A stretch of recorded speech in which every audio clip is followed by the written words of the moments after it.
Welcome. In this quick and easy tutorial, I'll be showing you how to convert video to audio with an MP3 format on your laptop or PC.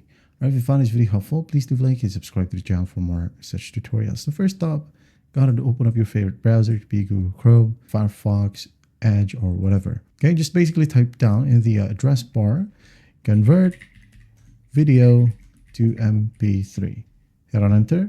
Wait for it to load, and once it loads, you'll have a ton of websites right here, such as Cloud Convert and Free Convert. Okay, I'm just going to be using Free Convert for this video. All you got to do is just click on Choose Files. It could be from your device or Dropbox, from Google Drive. It's up to you. I'm just going to click from device, and then this one right here. Click on Open.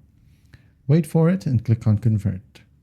Wait for the process to finish. As you can see here, it is now uploading, and the conversion is done. So basically, click on this drop down right here or hover over it. You can save it in your laptop or PC, or you can save it directly to your Google Drive, Dropbox, OneDrive, or create a QR code. I'm just going to click on Save to Device right here. And then a download page will pop up. Save it wherever you want. Give it a name, convert it, or whatever. And then just click on Save. Here we have it. Here's the video. Here's the MP3 file. And that is how you convert video to audio on a laptop or PC. I hope this video helps, and I'll see you in the next one.